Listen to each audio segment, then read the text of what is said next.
Our mission at Momentous is to democratize high performance, and that means to bring what is known at the most elite levels of high performance, all of that knowledge that exists in pro sport, we want to bring that to everyone. It's incredible to be here and feel the energy of everyone together.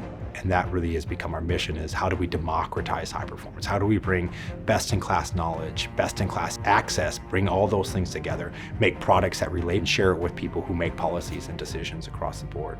We're here to gather thought leaders and to delve deeper into the topic that is clearly close to my heart and many of yours, and one that is not just pertinent, but is central to our progress of empowering women. What I see in my own space, in the health and fitness space, is that there aren't a lot of women who are considered thought leaders, that are given the opportunity to be thought leaders, that are brought into groups like this where people can share ideas. This event, I think, is so important. I am just really pumped to be part of it.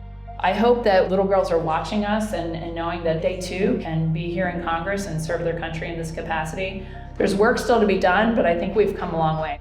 I'm here because I am very passionate about women and being able to optimize how they train, how they eat for their bodies. And right now, almost everything we know is based on male data. So women are training, they're recovering, they're trying to hit their potential based on male physiology. This has been my area of expertise for over 2 decades, and people are just now starting to listen. So many women coming together is important because we bring our own experiences to the table as a woman in different fields from different ethnicities. And we're not just having a male who thinks they know what a woman's experience is talk about it. We're having women talk about their own experiences. I mean, these are women that I've admired forever, and who are really the original thought leaders. You think like someone like Stacey Sims, she has just really pushed this narrative that women are not small men.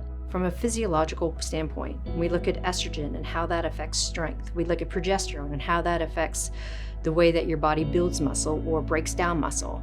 Those are 2 inherent sex hormones that every woman has, and they directly affect how you are going to accommodate and adapt to strength, how you're going to accommodate and adapt to cardiovascular, aerobic, anaerobic. So we start applying those protocols, women suddenly go, oh my gosh, this works for me. Why doesn't everyone know this? So much of how we treat hypertension, stroke, cardiac arrest is based on huge studies that were done mainly in men, and that's been for like 50 or 60 years. The question is, why are we not taking better care of our women and our children? We need to get to a place where women and the people taking care of women fully understand what is going on within the female body, so we are better equipped to notice individual patterns. So there's this incredible study done by Ernst & Young that 94% of C-suite women played sports. And what's even more incredible is that 52% of them played college sports. So there's this incredible correlation between sport participation and leadership. When girls stay in sport, they build confidence. When they have that confidence, they will go after those leadership positions. And it is an economic imperative that we have more women in power. In fact, we know that when there's more gender diversity on boards and in management teams, that those companies and organizations are more likely to be profitable. It's up to those of us who have already fought our way to this position to build a space to foster growth and the acknowledgement of specific needs for women so that women can rise up further, faster, and in greater numbers.